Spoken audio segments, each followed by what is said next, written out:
नमस्कार, स्वागत है आप सभी का। मैं हूं प्रीति सिंह। इस वक्त की अहम खबरों के साथ बुलेटिन की शुरुआत करेंगे, लेकिन उससे पहले बात कोविड महामारी से बचाव की।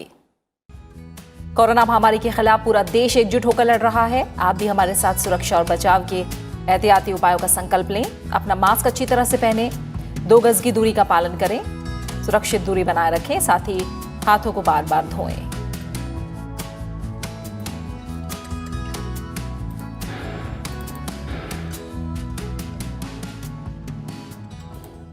और अब शुरुआत करते हैं मुख्य समाचारों के साथ। नए संसद भवन के निर्माण की औपचारिक घोषणा। प्रधानमंत्री नरेंद्र मोदी 10 दिसंबर को करेंगे शिलान्यास। परियोजना को 2 साल में पूरा करने का लक्ष्य। नई इमारत में सभी सांसदों के लिए होगा दफ्तर।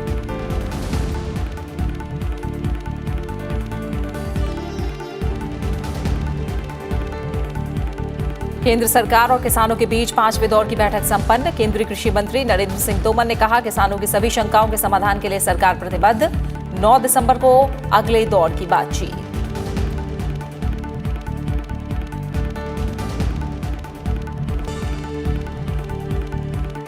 री लर्निंग, री थिंकिंग, री इनोवेटिंग और री इन्वेंटिंग होगी कोविड-19 के बाद की व्यवस्था।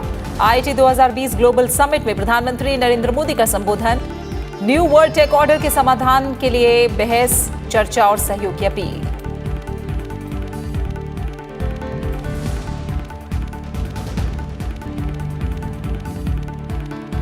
चक्रवाती तूफान निवार से हुए नुकसान का जायजा लेने के लिए तमिलनाडु और पुदुचेरी के दौरे पर केंद्रीय दल। प्रभावित इलाकों वाले 8 जिलों का करेंगे दौरा। केंद्र का हर संभव मदद का भरोसा।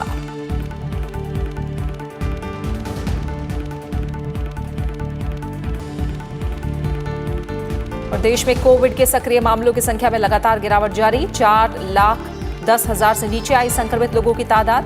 रिकवरी दर बढ़कर हुई 94.28%।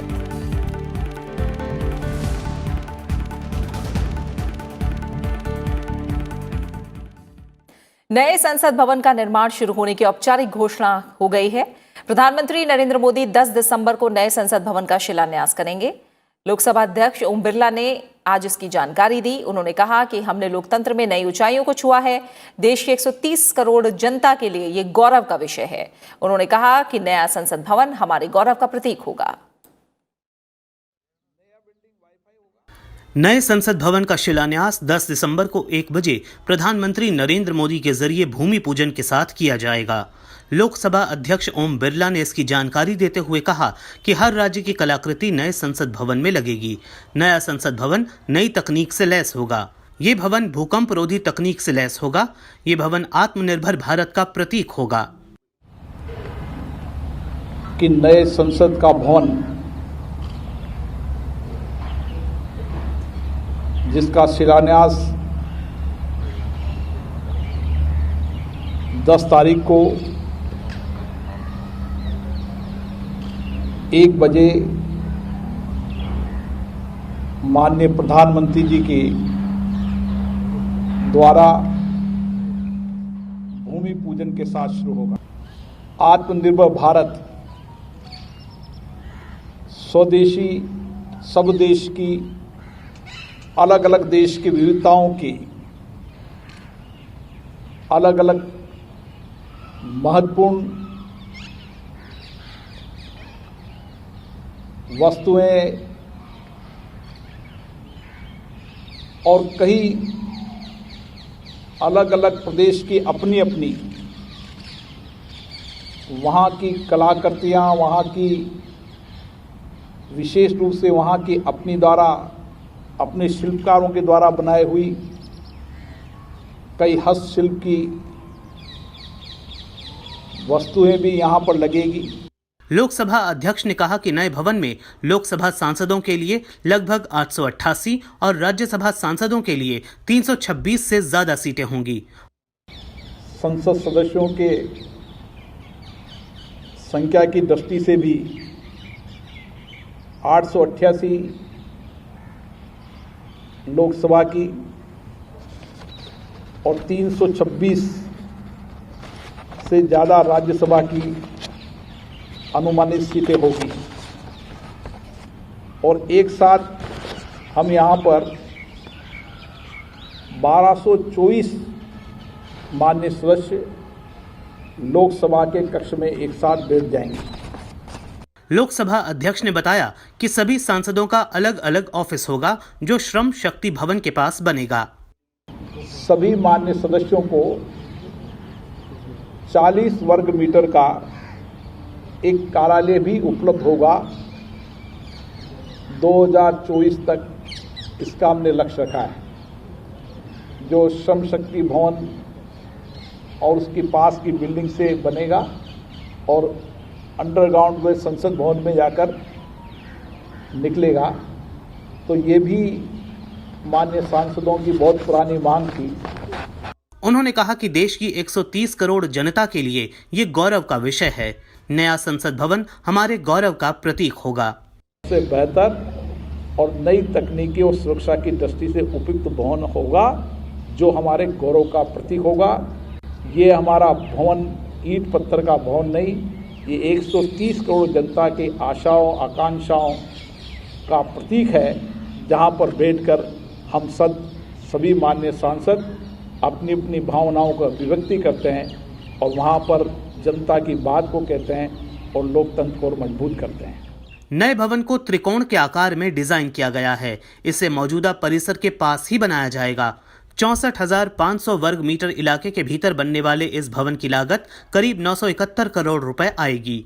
नए संसद भवन के निर्माण में 2,000 इंजीनियर और कामगार प्रत्यक्ष रूप से और 9,000 कामगार परोक्ष रूप से जुड़ेंगे।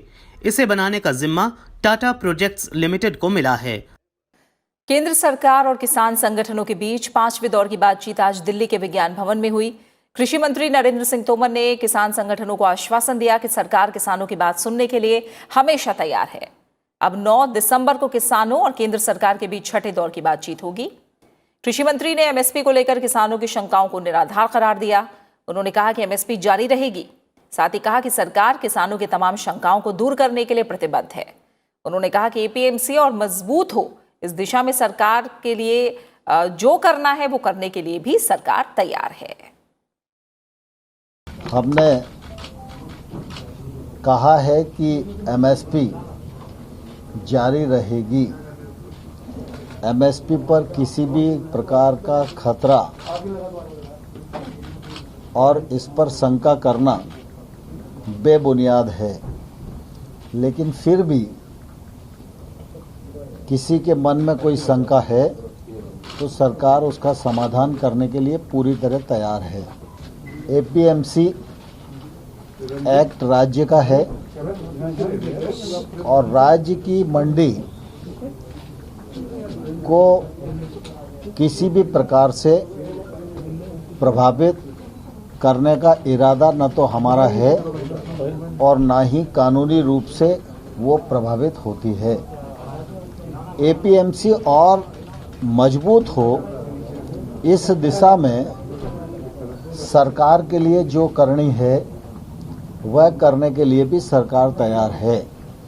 एपीएमसी के मामले में किसी प्रकार की गलतफहमी किसी को है तो सरकार समाधान करने के लिए पूरी तरह तैयार है। 9 तारीख को दोबारा से मिलेंगे। सबकी सहमति से तारीख तय की गई है।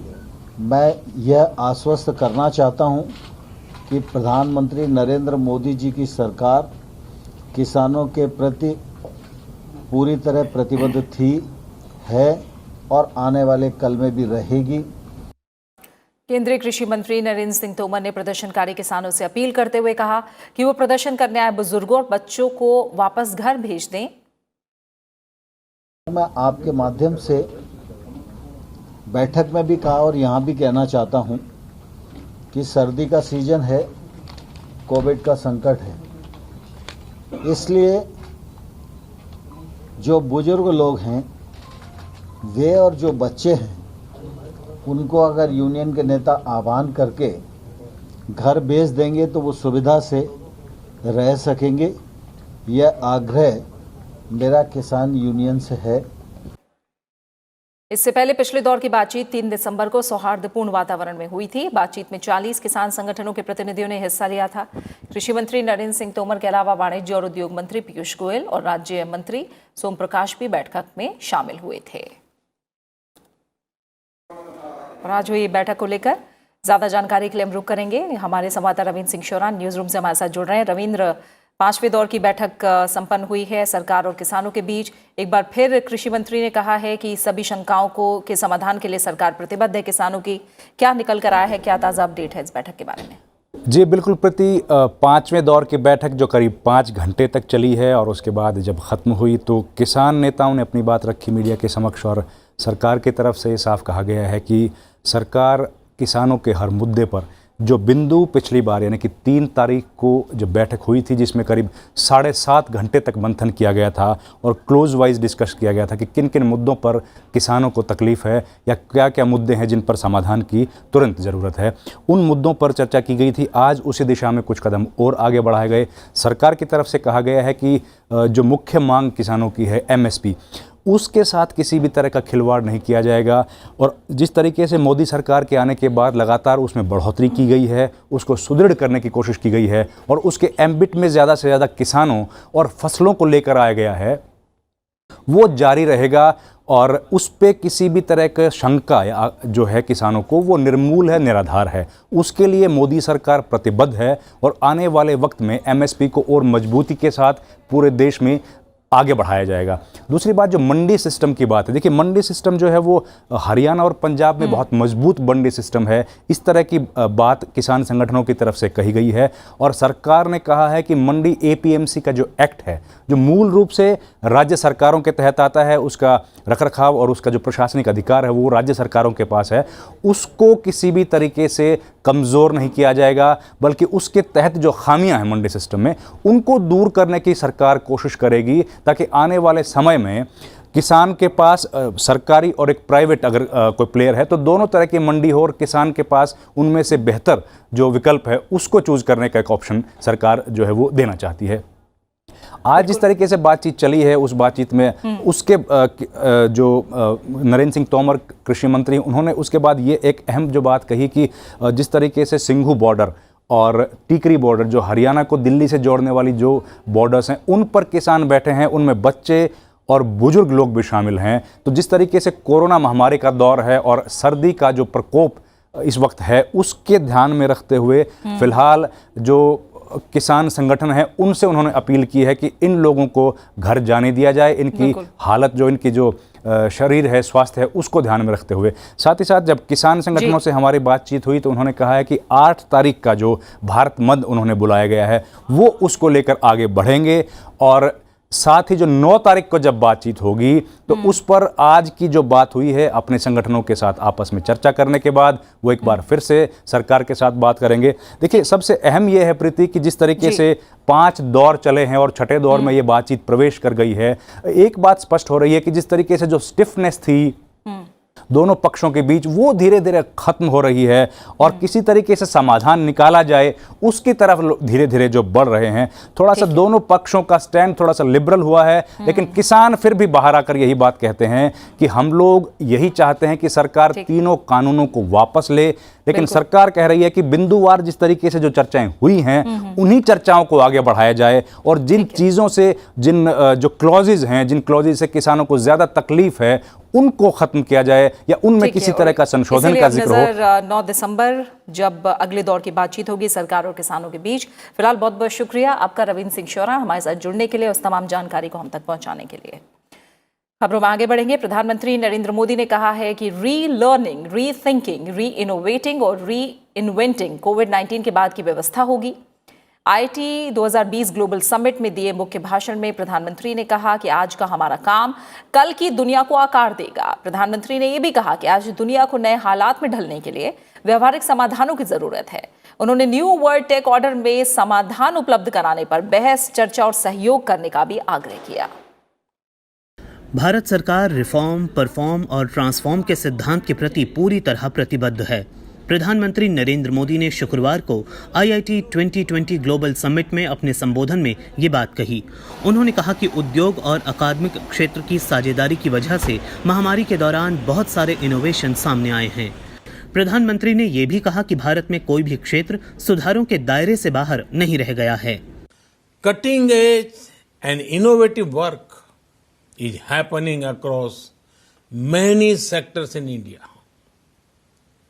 Ours is a government fully committed to the principle of reform, perform, transform. There is no sector left out from our reforms. Agriculture, atomic energy, defense, education, healthcare, infrastructure, finance, banking, taxation, the list goes on.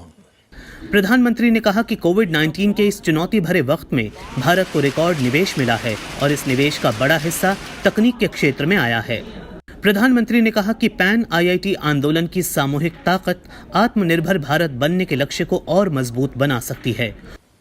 In these testing times of COVID-19, India has got record investment. Much of this investment has come in the tech sector.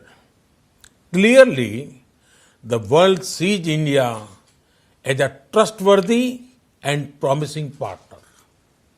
Friends, the collective force of the Pan IIT movement can add momentum to our dream of becoming an Atmanirbhar or self-reliant India. उन्होंने सभी से इस बारे में विचार और सुझाव देने को कहा कि हम आजादी के 75वें साल को कैसे दर्ज कर सकते हैं। उन्होंने इस बात पर भी जोर दिया कि नए सिरे से सीखना, नए सिरे से सोचना, नए सिरे से प्रयोग करना और नए सिरे से आविष्कार करना, ये सब कोविड-19 के बाद की व्यवस्था होगी। 2 years later, in 2022, India marks 75 years since independence. I urge the Pan IIT movement to set an even higher benchmark on giving back to India. Your efforts for alma mater are well known and inspiring. Our actions today will shape our planet's tomorrow. The post-COVID-19 order will be about relearning, rethinking, re-innovating, and reinventing in almost every field. This, along with a series of economic reforms, is what will re-energize our planet. प्रधानमंत्री ने कहा कि आज दुनिया को नए हालात में ढलने के लिए व्यावहारिक समाधानों की जरूरत है। उन्होंने कहा कि हमारे युवाओं को अपना कौशल प्रदर्शित करने और दुनिया के बेहतर व्यवहारों से सीखने के लिए एक अंतर्राष्ट्रीय मंच मिले। ये सुनिश्चित करने के लिए सरकार दक्षिण पूर्व एशिया और यूरोप के कई देशों के साथ मिलकर काम कर रही है। National and global problems.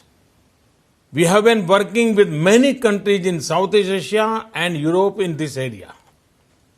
Our aim is to ensure that our youngsters get an international platform to showcase their skills and learn from best practices globally.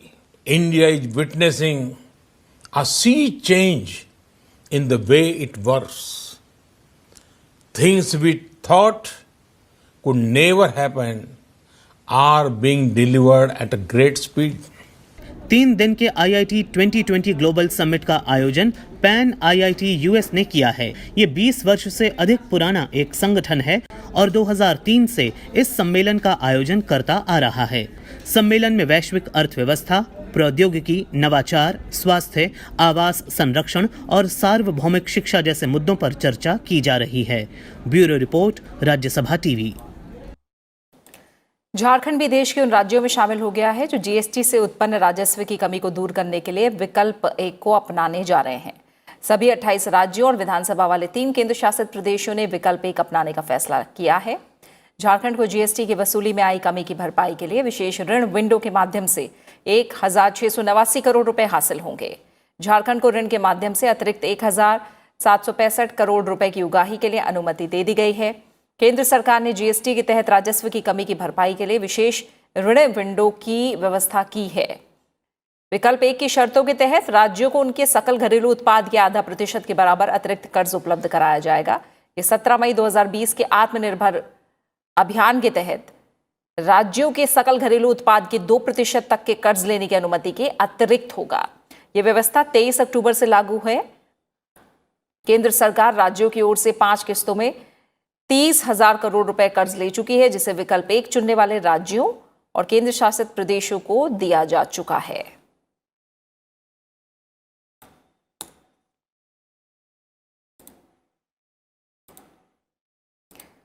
Greater Hyderabad नगर निगम चुनाव में बीजेपी ने परचम लहरा दिया है। पिछले चुनाव में महज 4 सीटें जीतने वाली बीजेपी ने इस चुनाव में 48 सीटें जीती हैं। ग्रेटर हैदराबाद नगर निगम चुनाव के प्रचार के दौरान बीजेपी ने पूरी ताकत झोंकी थी और इसका असर चुनाव परिणाम में साफ दिख रहा है।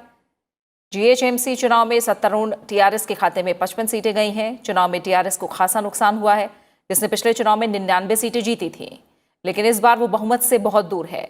वहीं ऑल इंडिया मजलिस-ए-इत्तेहादुल मुस्लिमीन यानी AIMIM ने 44 सीटें जीती हैं, जबकि पिछले चुनाव में भी AIMIM ने 44 सीटें ही जीती थी। सबसे ज्यादा निराशा कांग्रेस को हाथ लगी है, जिसे 2 सीटों से संतोष करना पड़ा है। 1 दिसंबर को हुए मतदान में सिर्फ 46.55% ही मतदान हुआ था।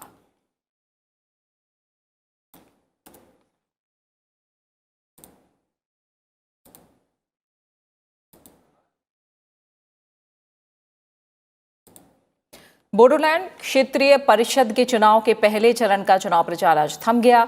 7 दिसंबर यानी सोमवार को पहले चरण के लिए मतदान होगा।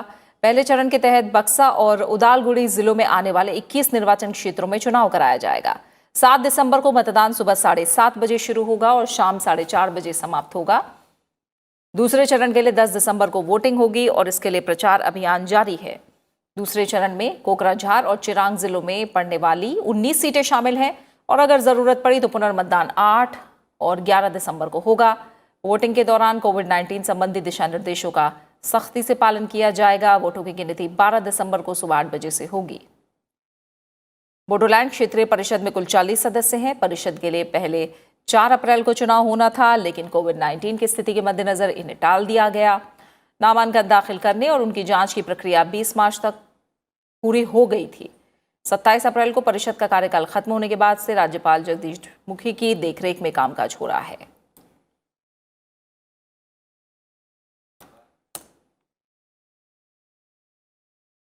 पश्चिम बंगाल के पश्चिम बर्धमान जिले में आज बीजेपी की रैली के दौरान बमबाजी और गोलीबारी की गई।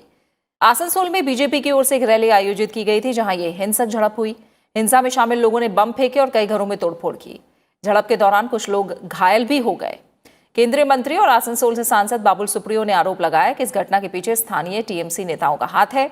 वहीं बीजेपी प्रदेश अध्यक्ष दिलीप घोष ने आरोप लगाया कि पश्चिम बंगाल में कानून व्यवस्था ध्वस्त हो चुकी है। दूसरी तरफ टीएमसी ने बीजेपी के आरोपों को खारिज किया है। जिम्मेदार है तो टीएमसी की सरकार है, ममता जी की सरकार है और भाई को है, जिनके संरक्षण में पूरे प्रदेश में माफिया और गुंडे लोग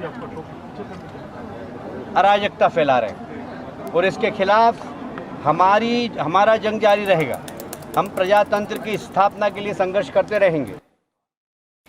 तमिलनाडु और पुदुचेरी में चक्रवाती तूफान निवार से प्रभावित क्षेत्रों का दौरा करने और इससे हुए नुकसान का जायजा लेने के लिए अंतर मंत्रालय केंद्रीय दल आज चेन्नई पहुंचा। ये दल तमिलनाडु और पुदुचेरी के तूफान प्रभावित क्षेत्रों का दौरा करेगा। केंद्रीय गृह मंत्रालय में संयुक्त सचिव आशुतोष अग्निहोत्री के नेतृत्व वाले इस दल में कृषि, राजमार्ग, वित्त, ऊर्जा, ग्रामीण विकास, मछली पालन और जल संसाधन विभागों के प्रतिनिधि शामिल हैं। वो कल तूफान प्रभावित इलाकों वाले 8 जिलों का दौरा करके नुकसान का आकलन करेंगे। केंद्रीय दल का ये दौरा सोमवार तक चलने वाला है। सोमवार को ये दल पुदुचेरी पहुंचेगा। चक्रवात तूफान निवार से तमिलनाडु और पुदुचेरी में काफी नुकसान हुआ था। वहीं केंद्र सरकार ने भी निवार के कारण खाली होने वाली संभावित नुकसान को कम करने के हर संभव प्रयास का भरोसा जताया था।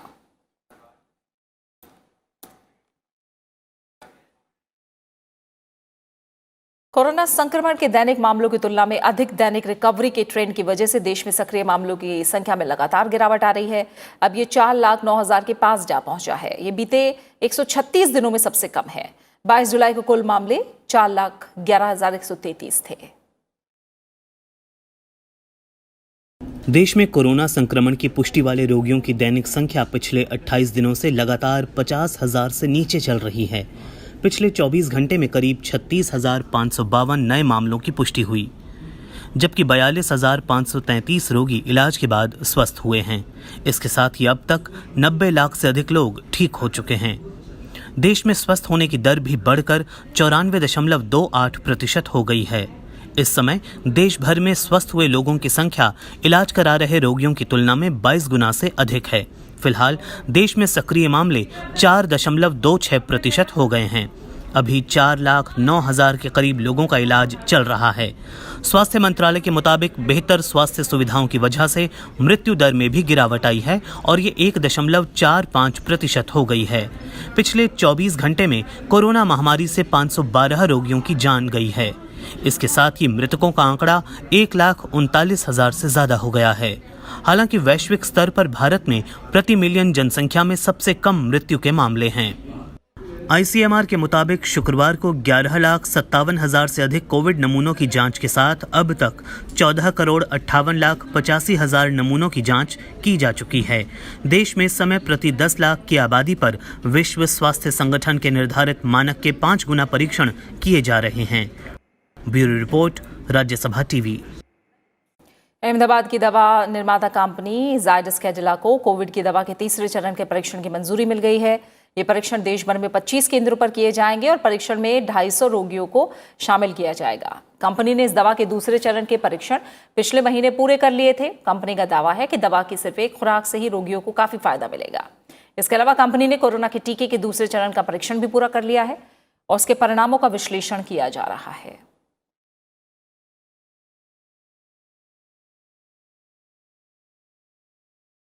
इसी के साथ फिलहाल इस बुलेटिन में इतना ही, लेकिन चलते चलते एक बार फिर आपसे अपील। कोरोना महामारी के खिलाफ पूरा देश एकजुट होकर लड़ रहा है। आप भी हमारे साथ सुरक्षा और बचाव के एहतियाती उपायों का संकल्प लें। अपना मास्क अच्छी तरह से पहनें, 2 गज की दूरी का पालन करें, सुरक्षित दूरी बनाए रखें, साथ ही हाथों को बार बार धोएं। अपना अच्छे से ख्याल रखिए और मुझे दीजिए इजाजत। नमस्कार।